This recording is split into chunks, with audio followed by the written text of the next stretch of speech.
This is the MoCo Show Podcast. If it's happening in Montgomery County, we're talking about it. Here are your hosts, Steve Solomon and Alex Saronis. Welcome to the MoCo Show Podcast. I'm Steve Solomon along with Alex Saronis. This is episode 49 of the show. Today we are live at La Canela in Rockville Town Square. La Canela is your Peruvian delicacies here. A lot of food that we had for the first time and we very much enjoyed, and we'll get to the names of those later because they are difficult for us, but they were delicious. I know one was flounder, one was meat, steak, various seafoods, delicious. La Canela, Peruvian food in Rockville Town Square on Gibb Street. And we were joined by Patrick Paolini. How you doing, Patrick? I'm doing great. Thanks for having me. Thank you. Patrick is the general manager of Fox5, WTTG television here in the D.C. area, and he's a TV lifer. I looked up his bio. Yeah, I am. You've worked for almost 30 years in TV, right? Give or take, yeah. In sales, and then directing sales, and in running a station. So what's the day-to-day life like of a TV general manager? It's... Is it just putting out problems and finding new ones? Because that's what our radio general managers do. A lot of legal contracts and HR. Right. No, it's... I try to get in, 7:30ish, watch the morning show. It's unique as a general manager of a Fox television station like WTTG. We do almost 80 hours of news a week, which is incredible amount of news and information shows. Get the day started. By 8:30, my assistants got me moving around with some tasks throughout the day. A lot of meetings, programming meetings, editorial meetings. I try to spend a lot of time in the newsroom, check in on sales, spend a lot of time with finance. People don't realize underneath a television station, you have so many disciplines: sales, finance, creative services, engineering, production, community service. All the news. Exact same things as radio, pretty much. People know the hosts who they see on TV, but they don't know the producers and maybe the engineers, the salespeople. Yeah, it's a huge effort at 200 plus like employees, a lot of moving parts.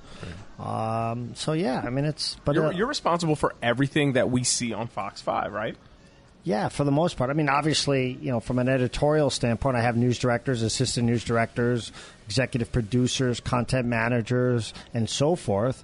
But ultimately, yes, I oversee every department within the scope of the station. Is there something? We also own Channel 20, by the way. That's true. That's Two formerly stations. WDCA, or is it still? It's still WDCA, but formerly My 20.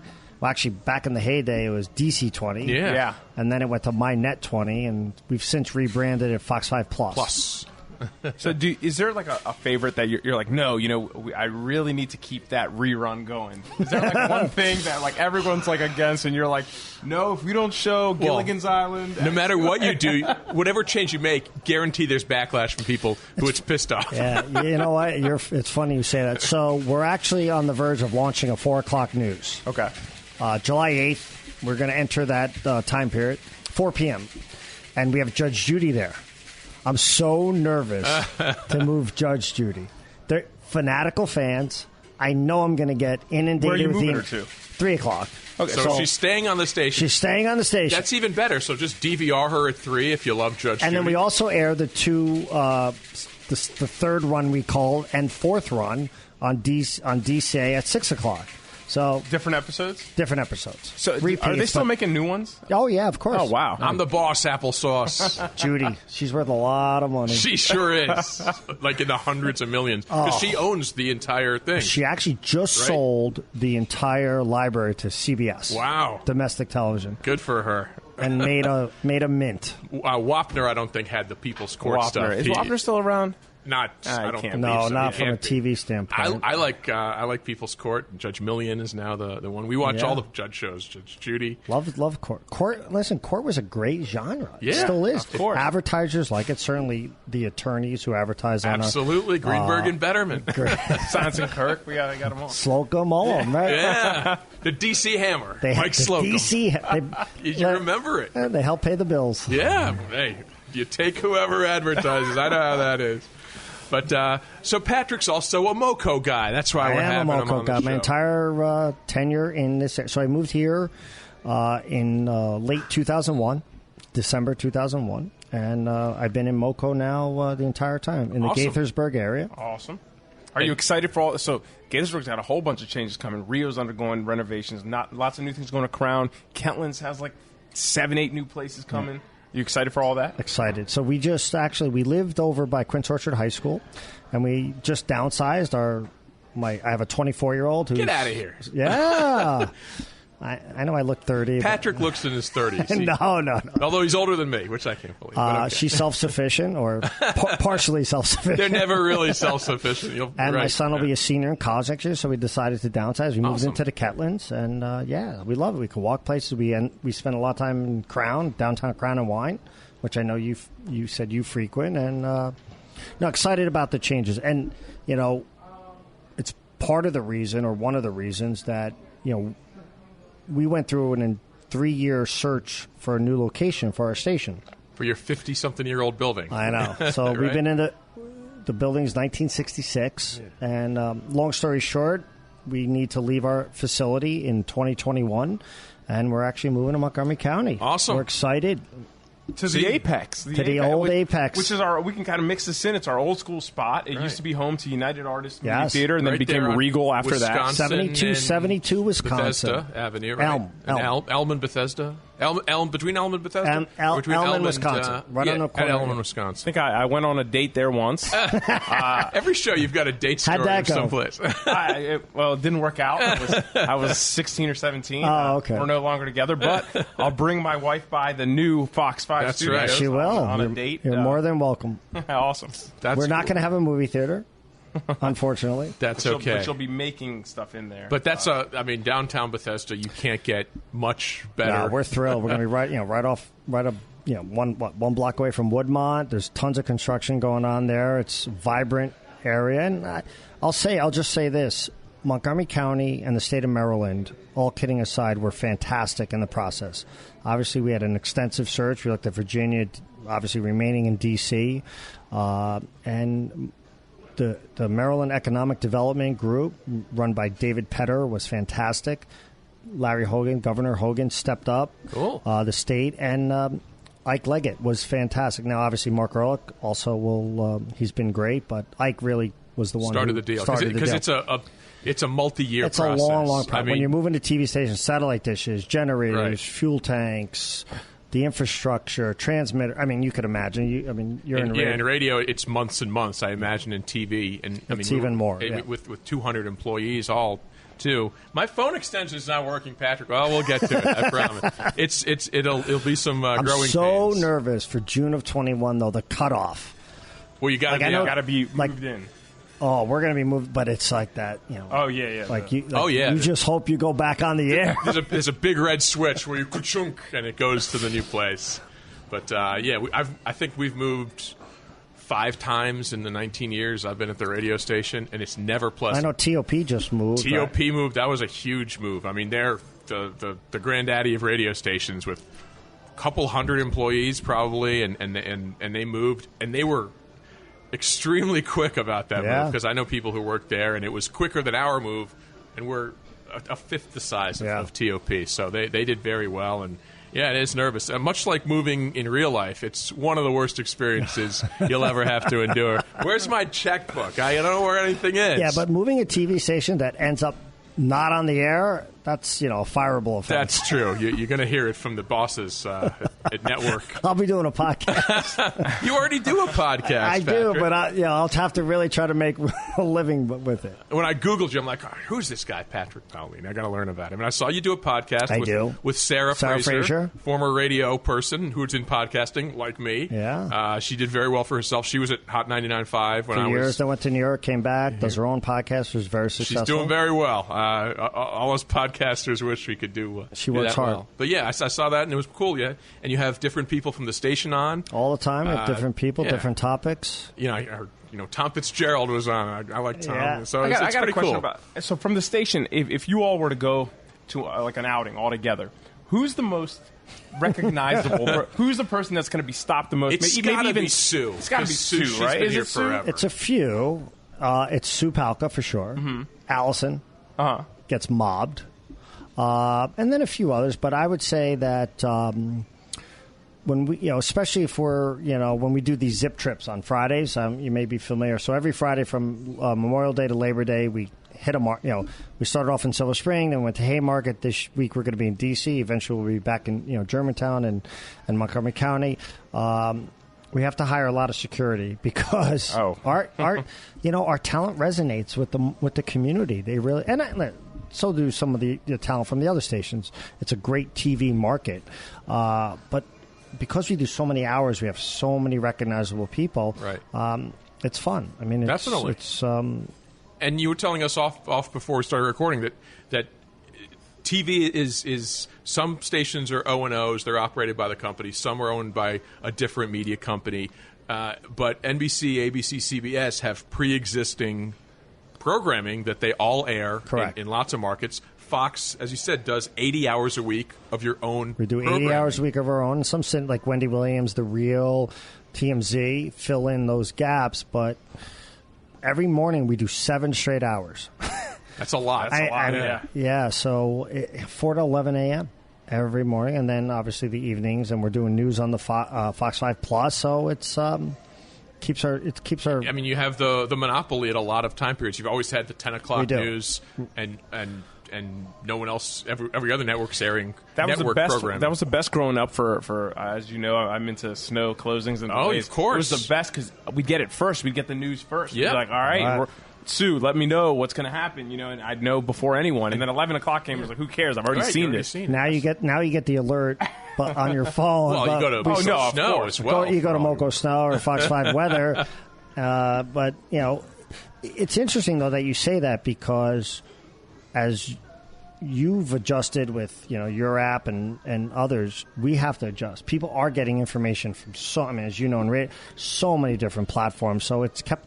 The more time periods we enter, the better it's been for us because people want it when they want it. Right. Whether it's 8 o'clock, 9 o'clock, 10 o'clock. So what we've tried to do is recreate the morning where we go 7 straight hours in the evening.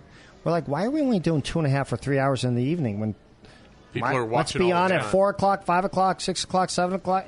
Let's. Yeah. I mean, before the internet, when I remember watching Steve Buckhands for the sports, because that's how you got it, and he would go on and get several minutes in a night and tell you the sports news and the weather too. You wouldn't get it on your apps or your phones or even the computers. And what's cool is like nowadays, you'll get it. You'll get the initial news report on in a tweet sometimes. For me, at least, I'll be like, oh wow, turn on the news. I'll tell my wife to turn the news on to kind of give me more than what was on the tweet. So weather. Maybe it's cliche, but weather still drives viewership. Yep. People still want the local forecast from the local weather person that they know the depth of the forecast. You cannot duplicate on your where a lot of news stories read you a can. Doppler, and I don't know what the heck this is. I want to hear it. Yeah, they're going to tell me if I need I'm not going to believe it until I hear it. If Sue doesn't say it, I don't believe it. I'm not going to look at the NAM and the Euro models. I mean, that's what she does. Well, plus, like the Weather Channel app or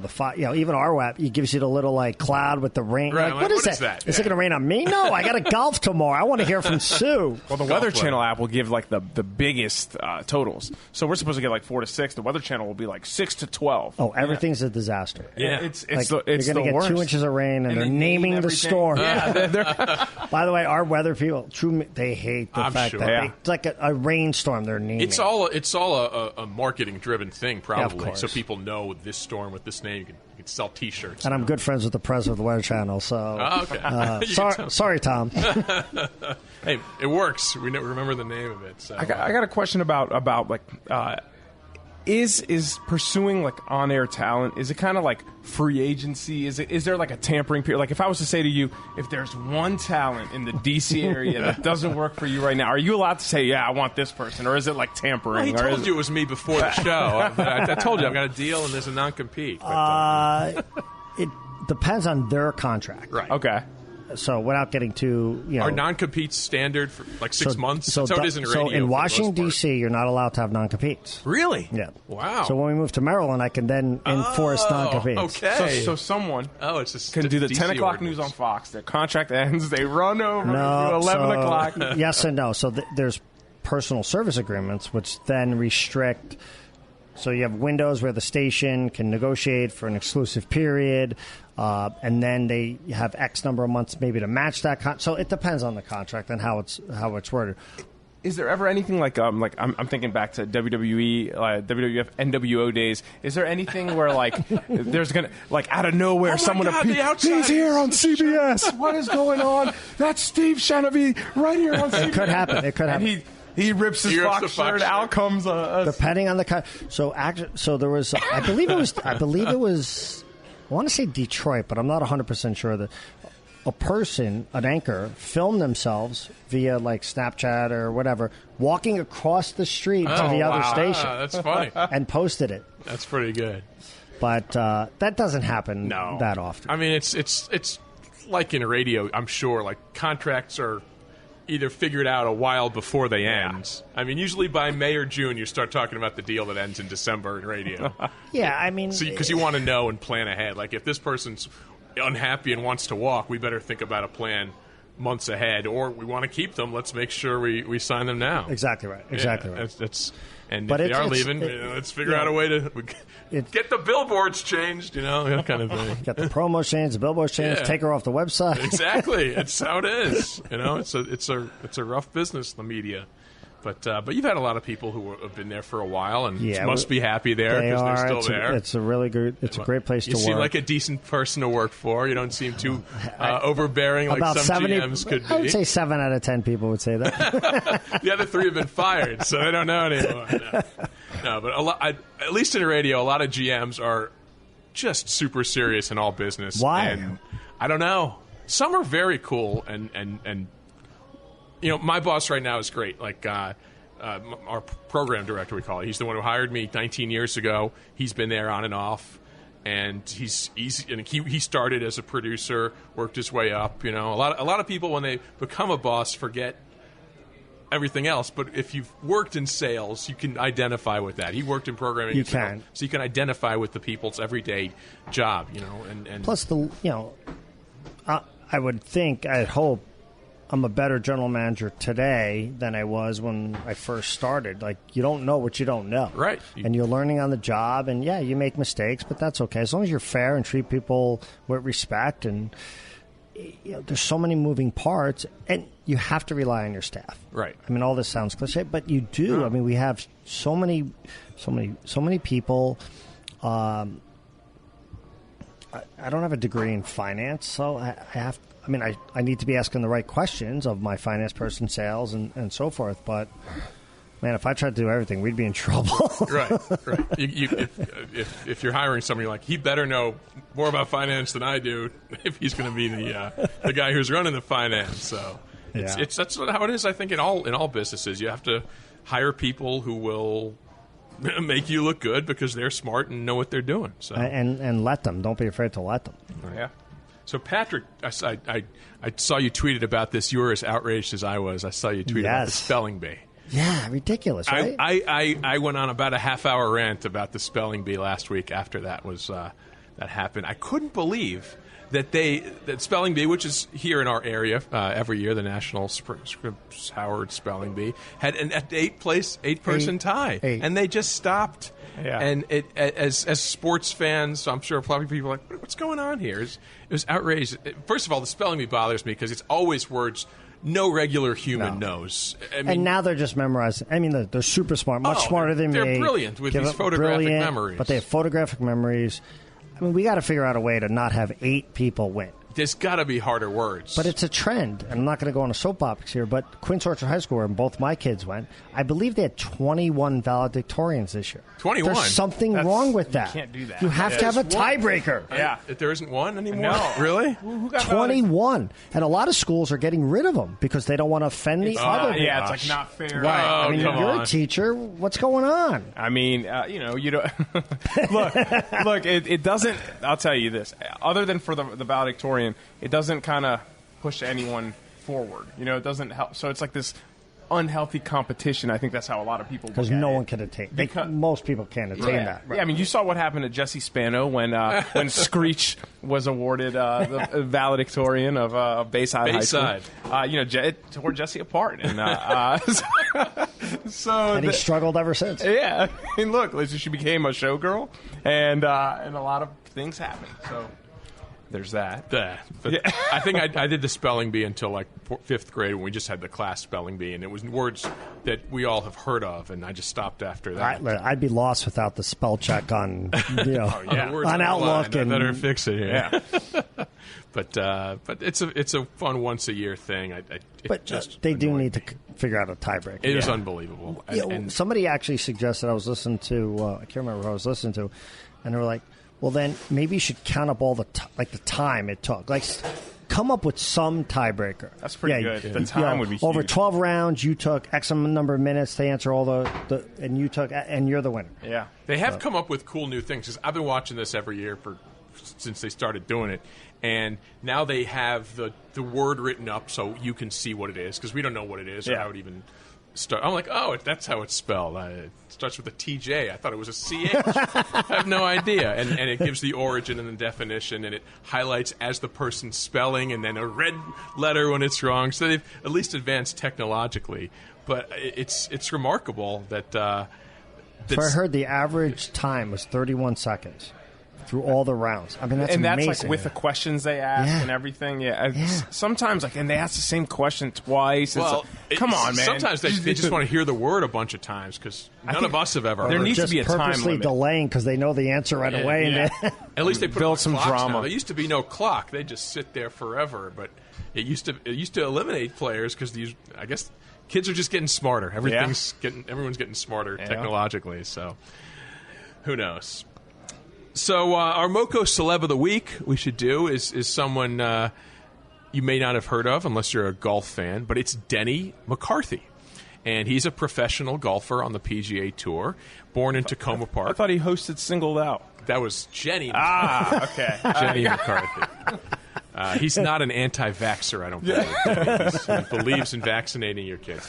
But, he grew up in Tacoma Park, went to Georgetown Prep, then played at UVA, a fine golf school, and is now a professional golfer. He was back here at Woodmont trying to qualify for the U.S. Open, and he's trying to make it, as many golfers are. It's a hard sport, as Patrick can tell you. He tries to play. I've never played. I've hit a ball a couple times like, this will be too frustrating. I don't want to even try it. Is it? But you must enjoy golf because I do. You play it. I have a place in North Carolina on a golf course. I'm average.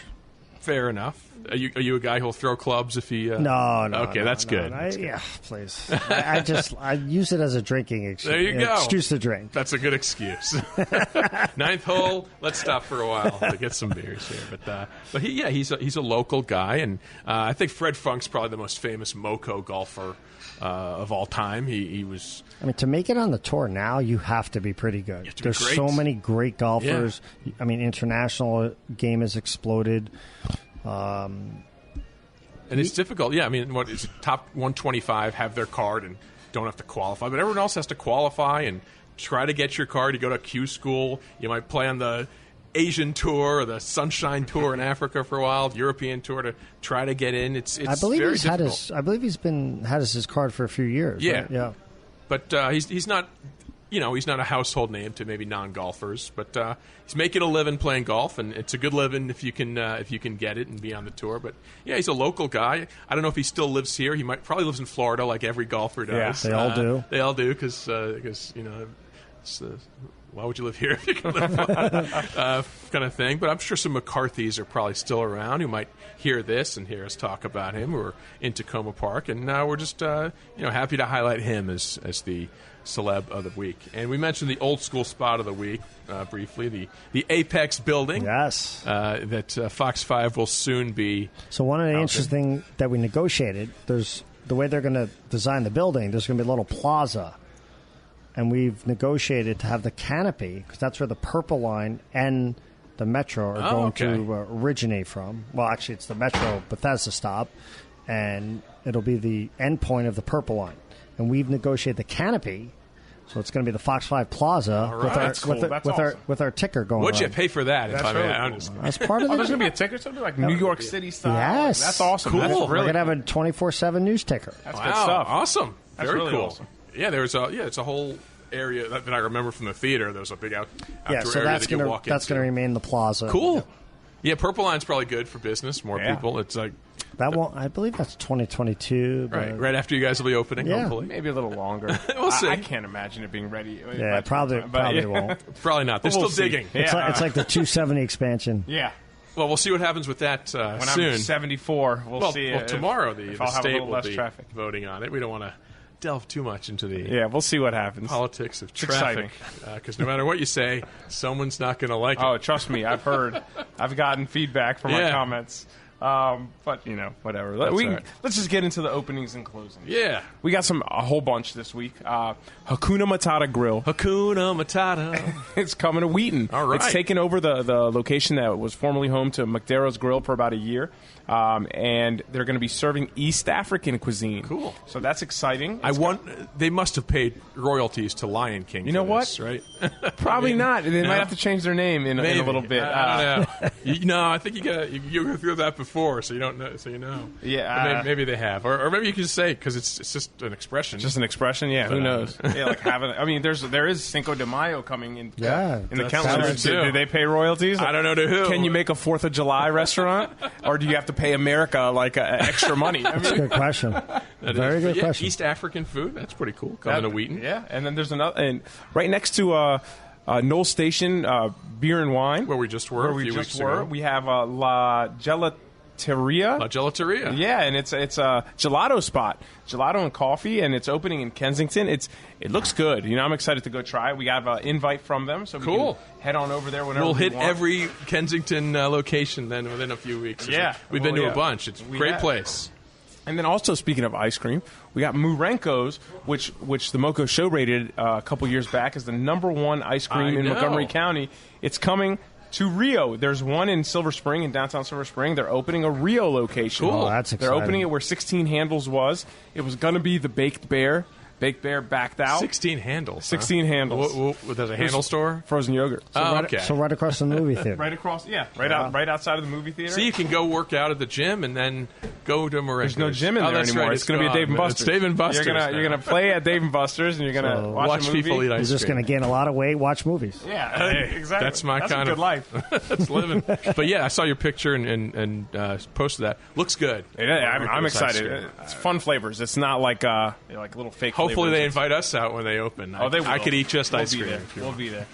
And then Mission Barbecue, I gave them a call over their Rockville location, and there was talks that they should be open in July, but they told me that they won't be open until November in Germantown. Okay. So they're taking over the Ruby Tuesday location in Germantown, and they won't Again, be ready right for by the fall. movie theater. Yeah, there's another movie theater there, and that's it's a much needed location over there in Germantown. I think a lot of people are going to head over that way. I think Mission's doing great. I Yeah. mean, Glen Burnie based. I like their food. They've got a So bunch speaking of places. Mission, real quick, June 20th, we're having a World Cup party. You guys are invited. Oh, cool. At the station, Mission Barbecue is the caterer. Awesome. Sweet. Women's World Cup. Women's World Cup. Giddy up. All right. We're going to do something with Washington Spirit soon to Yeah. actually kind of promote the Women's World Cup. So we'll see how that goes. And this was huge news. So as we mentioned in the past, Sardi's is taking over that Growlers building in Old Town Gaithersburg.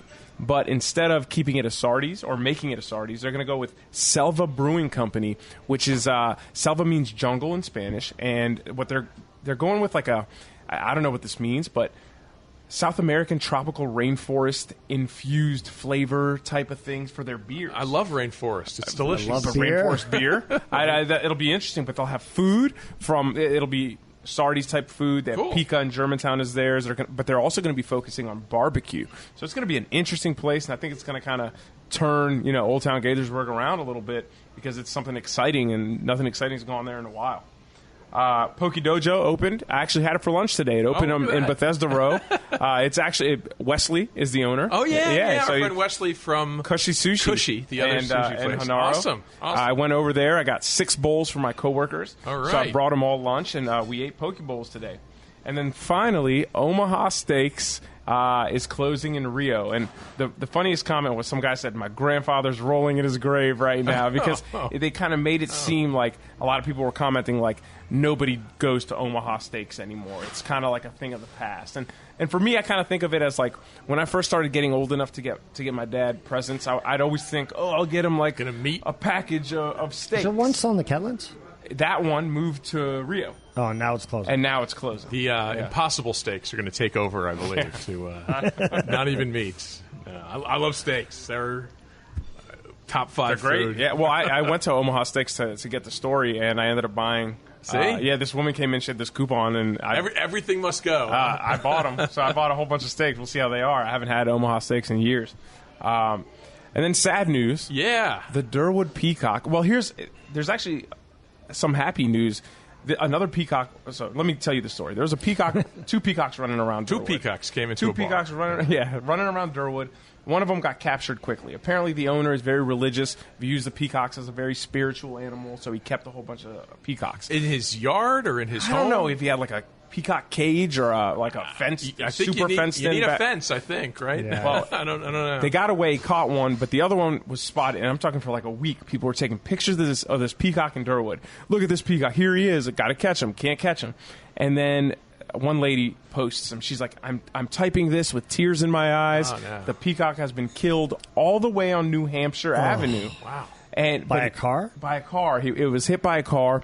But then, just a couple days ago, someone in Brookville, which is much closer to Durwood than New Hampshire Avenue is, posted a picture of a peacock in his backyard. Really? And he said, this guy's in my backyard right now. A different one or the same one? Well, I don't think he came back to life, so it has to be a different one. Has to be the other one? Maybe this guy had dozens of peacocks. knows? They're all over the maybe county. the original death report was fake news. Fake news.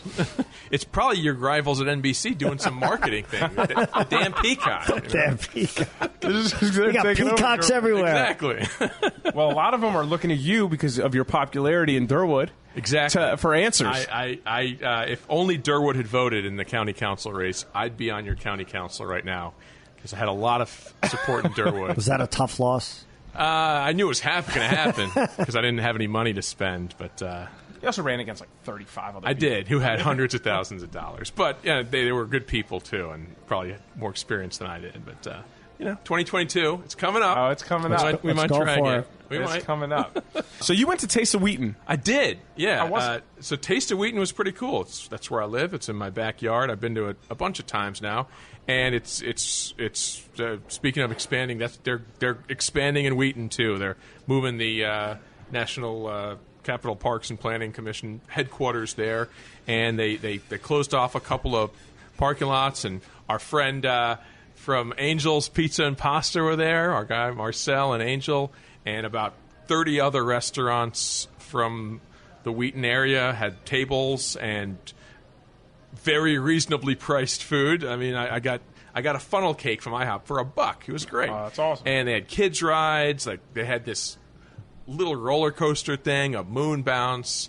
They had a ton of live music. It was there was like a Hendrix tribute band kind of thing. It was all Hendrix songs.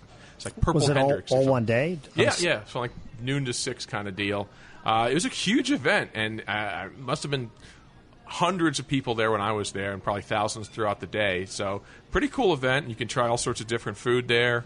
We had Nando's Peri Peri was there. You had a lot of chains there in the Wheaton. A lot, band, yeah. Taste of Wheaton. We tried some Indian food, some pasta and pizza. It was fun, and they had like 5 or 6 bands all back to back. I don't know if they're all local, probably, but it was a cool event. And you did something over the weekend too. You did the Strawberry Festival. I did. I went right? to the Sandy Spring, the 38th annual Sandy Spring. It's strawberries 38 Festival. years ago. They did. That's amazing. I ate crickets there. You saw that video? I did see that. I ate. So there was a guy there. Not live, right? No, they were dried crickets, but dried, not right? fried. Dried. Oh, okay. No chocolate. A lot of people asked if there's chocolate on them, but there was a guy there. He was showing off his bug collection. He's a bug doctor and entomologist. Entomologist. That's right, bug doctor. But he said, yeah, we got these crickets because these are going to be the protein of the future. So my wife said, you should eat them. And I was like, all right. So the guy hands them to me, and I ate them. And they tasted like softer peanuts. Yeah, I've had crickets. Like not one time like my you were hungry. in-laws are from Alabama, and they eat a lot of odd things. I tried squirrel there and crickets.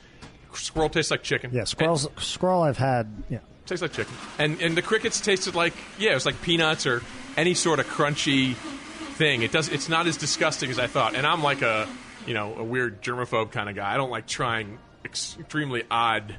I'm not going to eat anything alive. I had a scorpion once.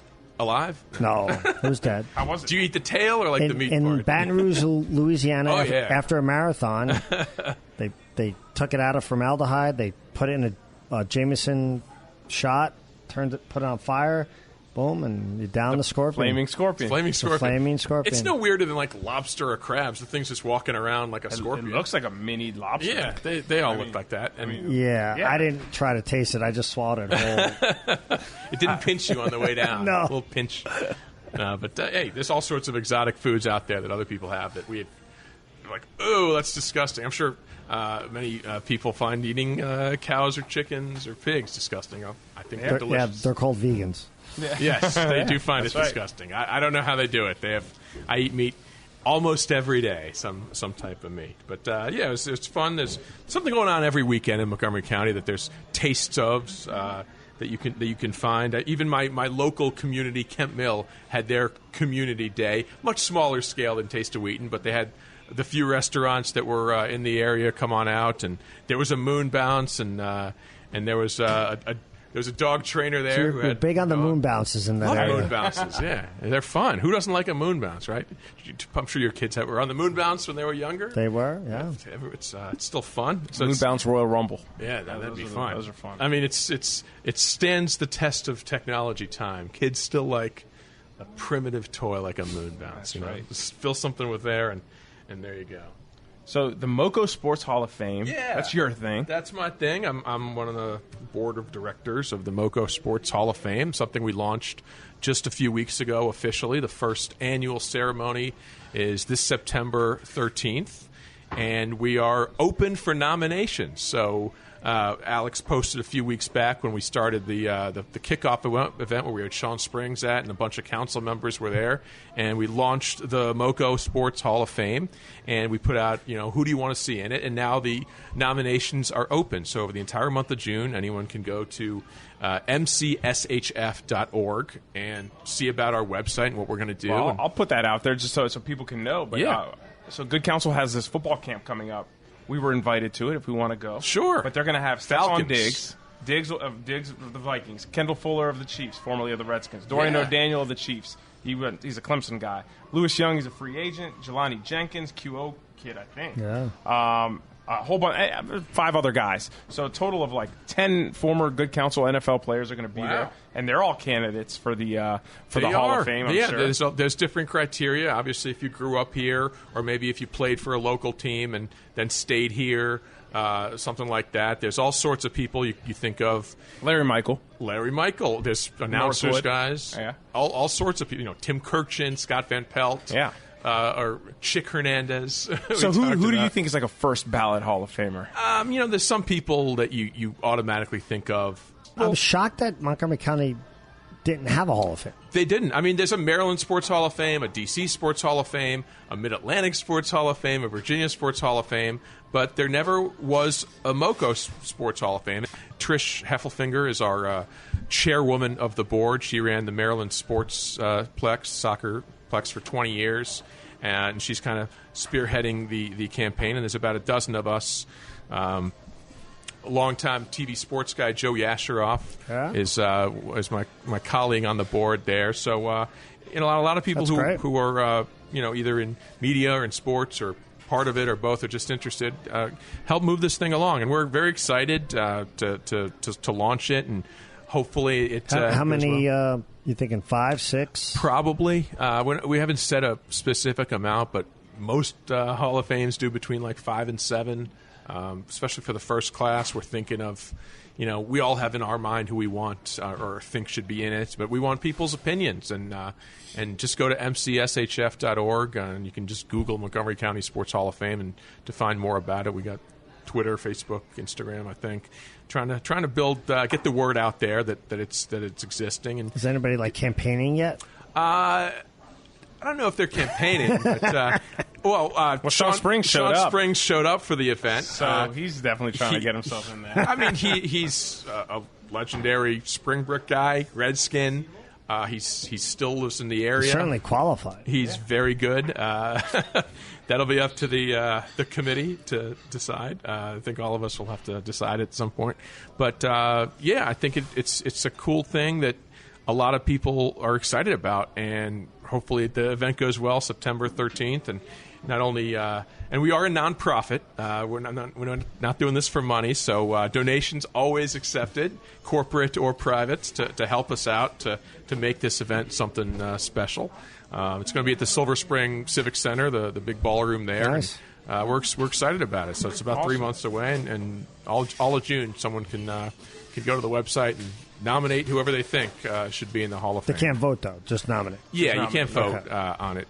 Just nominate, and hopefully I'm sure we'll have a fair amount of people to choose from for the first class. And the idea is we want to do this in perpetuity here, so you can't put everybody in the first year. If you win like a Memorial Day cornhole title, that counts. Could be okay. Absolutely. All right, I might be in. All right. There's one story I wanted to get to before we finish up, and that's students graduating or passing classes with several absences. Yes. I think there was the report came out about an Einstein student that graduated with was it 47 or something like that? No North Bethesda Elementary middle. Kid or middle would graduate middle school with that kind of absence. The way so here's what someone brought up on the other side of that, because you hear that and you're like, yeah, how could that person what? So the LC thing has kind of gone away. You don't miss 5 days and then you've lost credit. That's not a thing anymore, I believe. But what is so we now are required to put everything online in right. Google Classroom. I was going to say, you take attendance at every class, and we do take attendance, but with a planner. No, not with a planner. But Smith? I tell you, my first year though, I took Jones. it in my planner and but so you don't call out names and no one says here anymore? I call out names. Yeah. Do they say here? Well, not in PE. If it's yeah, they say here. Okay. But it's not. I don't know. Not in PE. I haven't been in a PE, class in 30 I know the years. kids. What do I know? But what happens is this: you put every assignment up. So if a kid misses class, they could still do the assignment, get all their points. So it's not like, obviously you miss instruction, but you're able to do all the work that's required.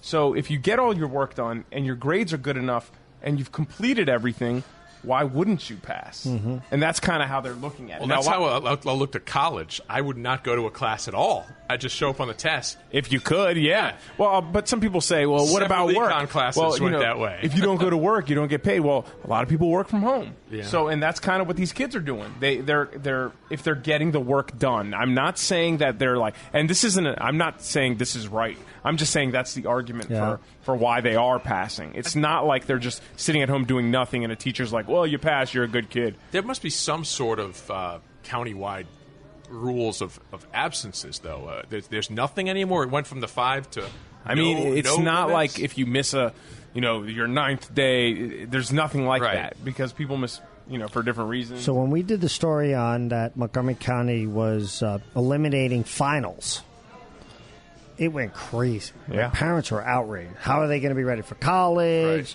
if you're not taking finals? And so I get your point. If you're doing the work, there's probably college classes that I skipped the entire semester, passed the test. Yeah, but at the same time, That's interesting. I don't know. Think back to high school. For me, at least, I'm trying to think back. I can't think of something I learned in high school where I'm like, yep, that's what I do all the time. I learned it a little before, and maybe I got better as a writer when I went to high school because they made me write papers all the time. But now, do you need that? I mean, how much has you probably know this because how much has the curriculum changed? I know it's changed slightly every year, but math, history, math's completely different. English, science. People do math. There was no STEM back when we were kids. Yeah, and obviously, kids are learning stuff a lot differently. There's probably an entire science lab of things that didn't exist when we were kids. So that kind of stuff is different. But I would imagine like the English or history curriculum is similar. Well, a couple years ago, an English teacher was telling me we don't grade on, you missed a comma. You'd get your papers back in the day, for me at least, and there'd be the red pen. It would show you what you messed up. She told me it's more about content. If it contains what you need it to contain, you don't have to have the other things in there. So she's like, I'm not going to take off for a missed comma, and it doesn't make a ton of sense, but I get it because so a few weeks ago, maybe a month ago, we did the story on where Montgomery County only had one school in the top 125 in the country, and again, we had so many people respond to those stories. Are like. And then the county actually came out and said something to the effect they didn't felt they were fair, the data was misleading. Well, they did have we did a story about the top 100 schools in Maryland. 30 of them were in Montgomery County. But only Whitman made the national one. Yeah, the national list. Yeah. But so the question is Montgomery County school, are they getting soft? And I don't mean that like just I know what you mean. Like no finals, rounding up grades. Right. You don't have to attend retakes. At some point, is there a cumulative effect versus other districts? I think a lot of other districts still do it the old way, and eventually their numbers will kind of catch up because I just think a lot of people are kind of behind in other areas. I'm not going to pick on a specific area, but let's say Nebraska. I don't know if they're known for having amazing schools. They probably just don't have these yet. So it's kind of like how it used to be. But from a competitive standpoint, Fairfax County, I believe, had a bunch of schools. Right, they did. Yeah. So is Montgomery County? I hope the school district is at least looking at some data to say, are these changes working? Right? Yeah. Or are they creating an environment I guess that's up to the BOE to decide. They're the ones who make the decisions, I guess, on changes of that. And there's several new members of the board who might have input on changes. Certainly the county just funded them with $2.9 billion for the coming season. So the story that we've been on this year that has gotten the most attention is the Damascus High School story. Of course. Yeah. The amount of engagement and feedback and comments, positive, negative. We were too hard on them. It's just been. It's still ongoing. Still ongoing. Yeah, people fired over this. Interim principal. We'll see. I guess if he becomes the permanent principal. I guess the I don't know. Varsity coach is still there. Varsity coach is there. AD's gone. JV coach took a leave, and the JV coach is gone. He's gone. He wasn't an MCPS employee, so they just cut ties. They brought an AD that used to be assistant AD at Clarksburg. They brought him up, so I guess the principal stepped down on her own though, and she's been moved to some sort of HR position or something. HR position that pays a similar amount. Yeah. A lot of people were outraged that she gets to keep her job, but at the same time, there's two sides to it. Does she not get to support her family anymore? I think in this social media environment, everyone wants to blame everyone. Right. Yeah. Was the principal? Do I think the principal knew about it? Where I was a little surprised, real quick, was that there wasn't a pause. I'm not saying they should have canceled the varsity games they were, at that point, they had not lost. The streak, I think, was 55 or 55. something. Yeah.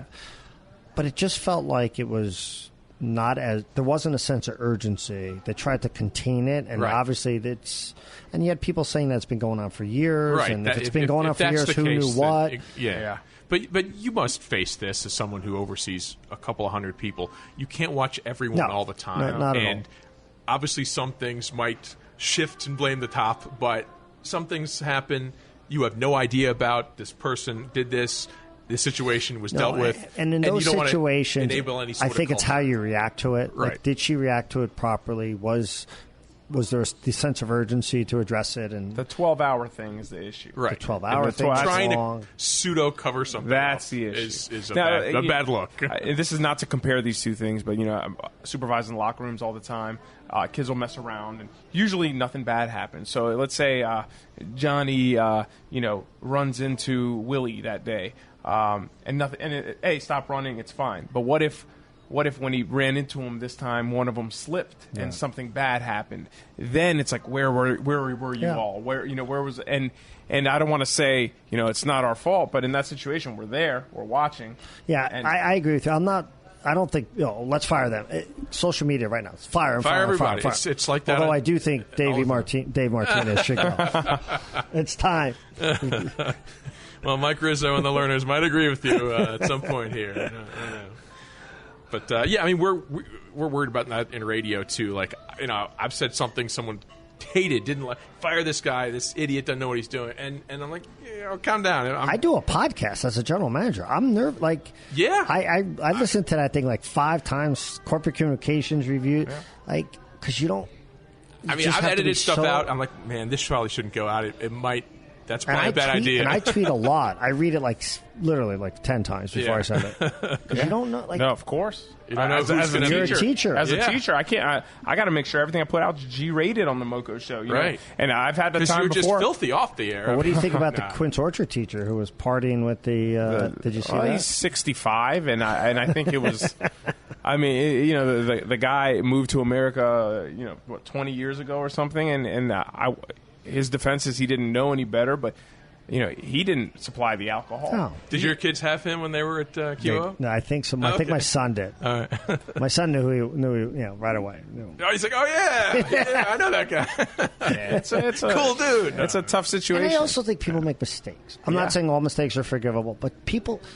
I think people deserve a chance to explain. Ruining people's lives over social media is sometimes insane. Well, I posted a video of Wale talking about his time in Montgomery County, and it was bleeped out, curse words, and I wrote their curse words are bleeped out, but blah blah blah, and people were like, oh, that's you're proud that this guy who raps about this and that is from the county, and I'm like, no.